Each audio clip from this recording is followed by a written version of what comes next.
નમસ્કાર મિત્રો, સ્વાગત છે તમારું ગુજરાત માહિતી યુટ્યુબ ચેનલમાં। આજના તાજા અને મહત્વના આપ સૌનો ઉપયોગી એવા 20 મોટા સમાચાર વિશે આ વિડીયોમાં વાત કરીશું, તો છેલ્લે સુધી જોતા રહેજો।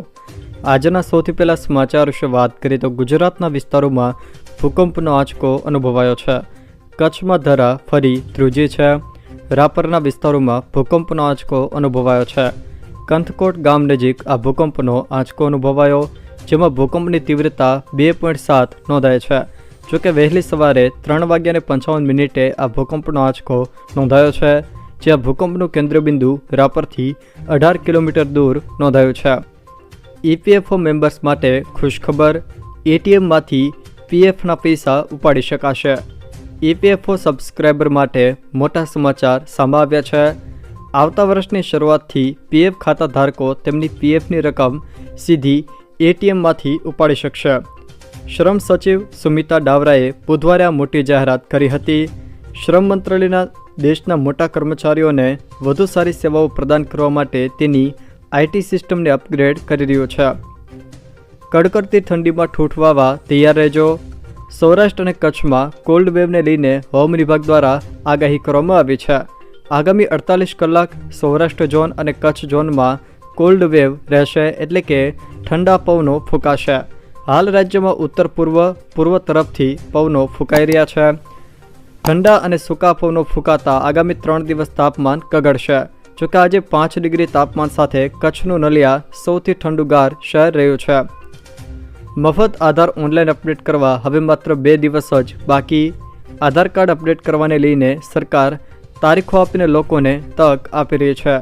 UIDAIએ એક્સ પર આપેલી માહિતી અનુસાર મફત આધાર અપડેટની સમયમર્યાદા 14 ડિસેમ્બર 2024 સુધીની છે, જે સમયગાળામાં તમે આધારને મફતમાં ઓનલાઈન અપડેટ કરી શકશો, જેમાં નામ, સરનામું કે અન્ય વિગતો તમે સરળતાથી અપડેટ કરી શકશો। 10 વર્ષ કે તેથી વધુ ઉંમરના આધાર કાર્ડમાં તમામ માહિતી અપડેટ કરવા હવે થોડો સમય જ બાકી છે। કડકડતી ઠંડીને લઈને સવારની શાળાનો સમય બદલાયો। રાજ્યમાં ઠંડીનો માહોલ જામ્યો છે। કડકડતી ઠંડીના કારણે વિદ્યાર્થીઓના હિતમાં નિર્ણય લેવામાં આવ્યો છે, જેમાં સવારની શાળાઓના સમયમાં ફેરફાર કરવામાં આવ્યો છે। રાજકોટ જિલ્લા શિક્ષણ અધિકારીએ જિલ્લાની તમામ સરકારી અને ખાનગી શાળાના સમયમાં ફેરફાર કરવાનો નિર્ણય કર્યો, જેમાં સવારની શાળાઓ હવે 30 મિનિટ લેટ ખુલશે। સવારની શાળાઓ 7:10 બદલે 7:40 ખુલશે। ગોંડલ માર્કેટિંગ યાર્ડમાં ડુંગળીની સિઝનની રેકોર્ડ બ્રેક આવક। યાર્ડ બહાર 7 કિલોમીટર સુધી 500થી પણ વધુ વાહનોની લાંબી લાઇન। સૌરાષ્ટ્ર ગુજરાતનું અગ્રીમ અને ખેડૂતો માટે આસ્થાનું કેન્દ્ર ગણાતું ગોંડલ માર્કેટિંગ યાર્ડમાં ડુંગળીની સિઝનની રેકોર્ડ બ્રેક આવક નોંધાઈ હતી। યાર્ડ બહાર ગઈકાલ સવારથી સૌરાષ્ટ્રભરમાંથી ખેડૂતો પોતાની જણસીઓ લઈને આવી પહોંચ્યા હતા અને 7 થી 8 કિલોમીટર લાંબી લાઈનો લાગી જવા પામી હતી। જનધનના 11 કરોડથી પણ વધુ ખાતા નિષ્ક્રિય। નિષ્ક્રિય ખાતામાં 14,750 કરોડ રૂપિયા જમા। રાજ્યસભામાં રાજ્ય નાણામંત્રીએ આ માહિતી આપી। જનધનના 11 કરોડથી પણ વધુ ખાતા નિષ્ક્રિય કરવામાં આવ્યા છે। પ્રધાનમંત્રી જનધન યોજના PMJDY અંતર્ગત અત્યાર સુધીમાં 56.03 કરોડ ખાતા ખોલવામાં આવ્યા છે, જેમાંથી 11.30 કરોડ ખાતા નિષ્ક્રિય। આ ખાતામાં 20 નવેમ્બર 2024 સુધીમાં 14,750 કરોડ રૂપિયા જમા છે। રાજ્યસભામાં મંગળવારે એક પ્રશ્નના જવાબમાં નાણાં રાજ્યમંત્રી પંકજ ચૌધરીએ આ બાબતની જાણકારી આપી હતી। તેમણે કહ્યું હતું કે બેંકોને નિષ્ક્રિય ખાતાની સંખ્યાને ઘટાડવા માટે તત્કાલ પગલાં ઉઠાવવાનો નિર્દેશ અપાયો છે। વાહન મોડિફાઈડ કરાવવા મામલે કાર્યવાહી। અકસ્માતો નિવારવા સુરત પોલીસે અભિયાન શરૂ કર્યું। પોલીસ કમિશનરની સૂચના બાદ સુરત પોલીસ એક્શનમાં આવ્યું છે। ફોગ લાઇટ, મોડિફાઈ લાઇટ અને પ્રોજેક્ટર લાઇટવાળા વાહનો સામે કડક કાર્યવાહી કરવામાં આવી રહી છે। પોલીસે ચેકિંગ દરમિયાન 200થી પણ વધુ વાહન ડિટેન કર્યા। વાહનોમાંથી આ પ્રકારની લાઇટ્સ દૂર કરવા સૂચના આપવામાં આવી છે। બાઇકના સાયલેન્સર મોડિફાઈ કરાવવાથી ધ્વનિ પ્રદૂષણની પણ ફરિયાદો વધી છે, જેને લઈને પોલીસ એક્શનમાં આવી છે। સિમેન્ટના ભાવમાં વધારો। હવે ઘર બનાવવું મોંઘું થઈ ગયું છે। સિમેન્ટના ભાવમાં વધારો છે। સામે આવેલા આંકડા અનુસાર દેશભરમાં સિમેન્ટની 50 કિલોની થેલીના ભાવમાં 5 થી 20 રૂપિયાનો વધારો જોવા મળી રહ્યો છે। ચોમાસાના અંત પછી સિમેન્ટની માંગ વધી જાય છે. જોકે આ માંગને પહોંચી વળવા દેશભરના સિમેન્ટ ડીલરોએ ભાવમાં વધારો કર્યો છે. સિમેન્ટના ભાવ છેલ્લા 4 થી 5 મહિનાથી ફ્લેટ રહ્યા હતા. શિક્ષણ વિભાગ દ્વારા મહત્વનો નિર્ણય. ગુજરાત સરકારે સ્કૂલોના પટ્ટાવાળાઓને રાહત આપી છે. હવે તેમને પરીક્ષા વગર જ પ્રમોશન મળશે. શિક્ષણ વિભાગે સપ્ટેમ્બર 2020માં અનુદાનિત શાળાઓના બિન શૈક્ષણિક કર્મચારીઓને બઢતી આપવાનો નિર્ણય લીધો છે. પ્રશાસનિક કર્મચારી સંઘે 4થી કેટેગરીના પટ્ટાવાળાઓને વિવિધ યોગ્યતાને આધારે વિશેષ કેસોમાં વિભાગીય પરીક્ષામાંથી મુક્તિ આપવાની માંગ કરી હતી, જેને સરકારે 1 વર્ષ માટે સ્વીકારી ખાતાકીય પરીક્ષામાંથી મુક્તિ આપી છે. શાળાનો સમય 9 વાગ્યાનો કરવાની માંગ. રાજ્યમાં હાલ ઠંડીનો માહોલ જામ્યો છે. બીજી તરફ શાળાઓ સમય પણ સવારે 7 થી લઈને 7:30 વાગ્યાનો છે. સવારની પાળીની શાળાઓનો સમય 9 વાગ્યાનો કરવા માટે સૌરાષ્ટ્ર કોંગ્રેસ પ્રવક્તા દ્વારા જિલ્લા શિક્ષણ અધિકારીને રજૂઆત કરવામાં આવી છે. જોકે આ મામલે કોંગ્રેસે ડીઈઓને આવેદનપત્ર પાઠવીને રજૂઆત કરી છે. રાજકોટમાં રેકોર્ડ બ્રેક 9.7 ડિગ્રી ઠંડી પડતા વિદ્યાર્થીઓ ઠૂંઠવાયા હતા. ગુલાબી ઠંડીમાં કમોસમી વરસાદની આગાહી. જાણીતા હવામાન નિષ્ણાત અંબાલાલ પટેલે ઠંડી અને માવઠાને લઈને આગાહી કરી છે. અંબાલાલ પટેલે આગાહી કરી છે કે 15 થી 17 ડિસેમ્બરના રોજ વાદળો આવી શકે છે અને ડિસેમ્બરના અંતમાં હળવું માવઠું થવાની પણ શક્યતા છે. 23 ડિસેમ્બરથી ગાત્રો થીજવતી ઠંડી પડશે. 16 થી લઈને 22 ડિસેમ્બર દરમિયાન વાદળવાયુ આવવાથી અરબ સાગરમાં લો પ્રેશર બનવાની શક્યતા રહેશે. જોકે આગામી 48 કલાક સૌરાષ્ટ્ર અને કચ્છમાં કોલ્ડ વેવની આગાહી છે. સોનાના ભાવમાં ઉછાળો આવ્યો. India Boolean and jewellers association મુજબ સોનાના ભાવમાં વધારો થયો છે. 24 કેરેટ સોનાના 10 ગ્રામની કિંમત 694 રૂપિયા વધીને 77,869 રૂપિયા થઈ ગઈ છે. જોકે અગાઉ સોનાનો ભાવ 77,175 રૂપિયા પ્રતિ 10 ગ્રામ હતો. તે જ સમયે ચાંદીના ભાવમાં પણ થોડો વધારો થયો હતો. ચાંદી 28 રૂપિયા વધીને ભાવ 92,838 રૂપિયા પ્રતિ કિલો થઈ ગઈ છે. ખાસ કે 23 ઓક્ટોબરે ચાંદીએ 99,151 અને 30 ઓક્ટોબરે સોનું 79,681 રૂપિયાની ઓલ ટાઈમ હાઈ સપાટીએ પહોંચ્યું હતું. ચૈતર વસાવા સામે વધુ એક ફરિયાદ દાખલ. આમ આદમી પાર્ટીના ધારાસભ્ય ચૈતર વસાવા સામે વધુ એક ફરિયાદ દાખલ કરવામાં આવી છે. અંકલેશ્વર જીઆઈડીસી પોલીસમાં આ એફઆઈઆર નોંધાઈ છે. મળતી માહિતી અનુસાર ડેટોક્સ કંપની બહાર સમર્થકો સાથે ચૈતર વસાવાએ હોબાળો કર્યો હતો. તેમના પર ફરજ રૂકાવટ અને જીવ જોખમમાં મૂકવાનો આરોપ લાગ્યો છે. જોકે આ પહેલાં વસાવા સામે રાજપારડીમાં પણ ફરિયાદ નોંધાઈ હતી. આમ 2 ફરિયાદ નોંધાતા વસાવાની મુશ્કેલીઓ વધી ગઈ છે. 7,700 જેટલા લાયસન્સ રદ કરવા માટે રિપોર્ટ કર્યો.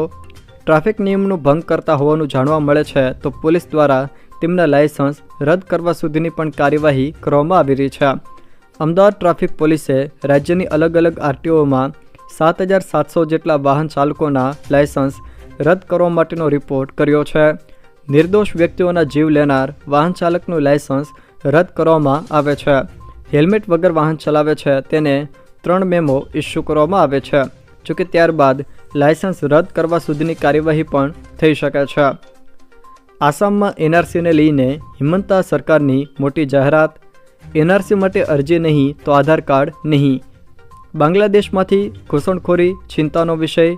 અધિક જિલ્લા કમિશનરને આ સરકારે જવાબદારી સોંપી છે. યુઆઈડીએઆઈ પહેલાં આસામ સરકારને અરજી મોકલાશે. જોકે આ નિયમ કેન્દ્ર સરકારના કર્મચારીઓને લાગુ નહીં પડે. કેબિનેટની બેઠકમાં આસામ સરકારે આ મોટો નિર્ણય કર્યો છે. શિંદેએ ભાજપનું ટેન્શન વધાર્યું. સરકાર બન્યા બાદ અને સીએમ પદ મળ્યા બાદ મહારાષ્ટ્રમાં ભાજપનું ટેન્શન ઓછું થયું નથી. સીએમ પદ છોડ્યા બાદ એકનાથ શિંદેએ ખાતાઓને લઈને ભાજપનું ટેન્શન વધાર્યું છે. શિંદેને ગૃહ મંત્રાલય જોવે છે, પરંતુ ભાજપ તેને પોતાની પાસે રાખવા માંગે છે, કારણ કે તે સૌથી મોટો અને મહત્વપૂર્ણ વિભાગ છે. કહેવામાં આવી રહ્યું છે કે ટૂંક સમયમાં જ વિભાગોના વિભાજનને લઈને દિલ્હીમાં અમિત શાહ, ફડણવીસ, શિંદે અને અજીત પવારની બેઠક થવાની છે.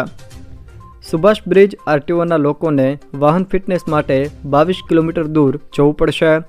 સુભાષ બ્રિજ આરટીઓમાં આવતા વિસ્તારના લોકો માટે મહત્વના સમાચાર સામે આવ્યા છે.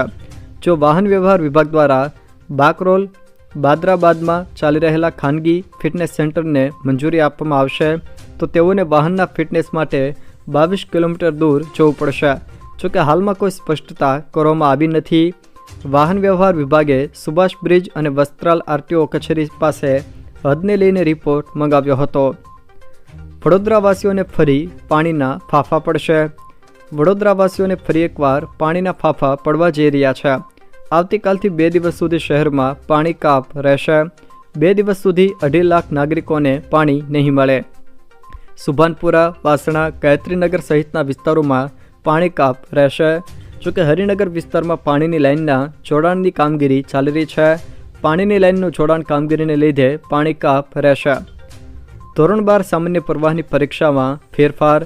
ધૂળેટીની રજાના પગલે ધોરણ 12 સામાન્ય પ્રવાહની પરીક્ષાના કાર્યક્રમમાં ફેરફાર કરાયો છે. જોકે હવે તારીખ 17 માર્ચે પરીક્ષા પૂર્ણ થશે. આંકડાશાસ્ત્ર અને ભૂગોળના એક જ દિવસે રખાયેલા પેપરમાં પણ ફેરફાર કરવામાં આવ્યો છે. જોકે નવો કાર્યક્રમ જાહેર કરવામાં આવ્યો છે.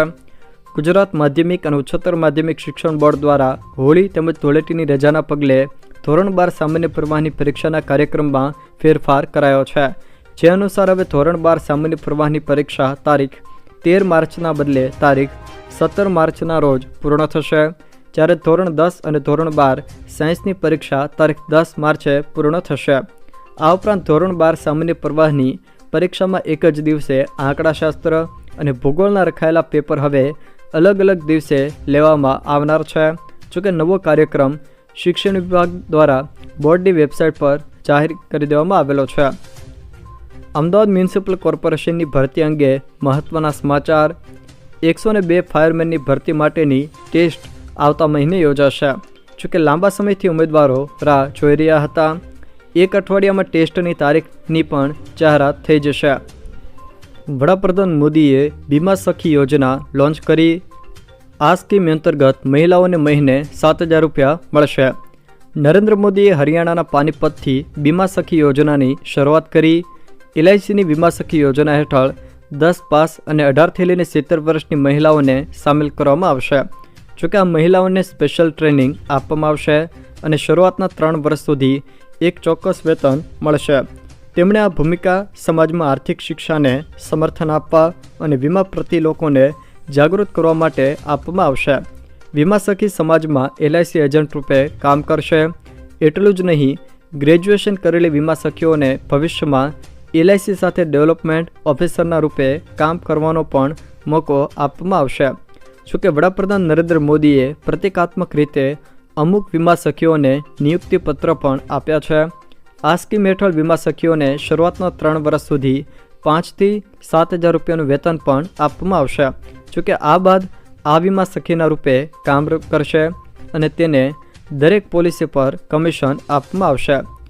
LIC આધિકારિક વેબસાઇટ પર જઈને આ યોજના વિશે અરજી કરી શકાય છે. માહિતી અનુસાર આ યોજના હેઠળ LIC સાથે કામ કરતા કર્મચારીના પરિવારજનોને આમાં ભાગીદારીની તક નહીં મળે. 18થી લઈને 70 વર્ષ સુધી 10 પાસ કોઈપણ મહિલા આ સ્કીમ માટે અરજી કરી શકે છે, જેમાં તેઓને મહિને 7,000 રૂપિયા સુધીનું વેતન મળશે. જો મિત્રો આ વિડીયો તમને પસંદ આવ્યો હોય તો વિડીયોને લાઇક કરો, તમારા મિત્રો સાથે શેર કરો અને જો તમે અમારી ચેનલમાં નવા હો તો ચેનલને સબસ્ક્રાઈબ જરૂર કરજો, જેથી મારા આવનારા તમામ વિડીયોની માહિતી તમારા સુધી પહોંચી શકે.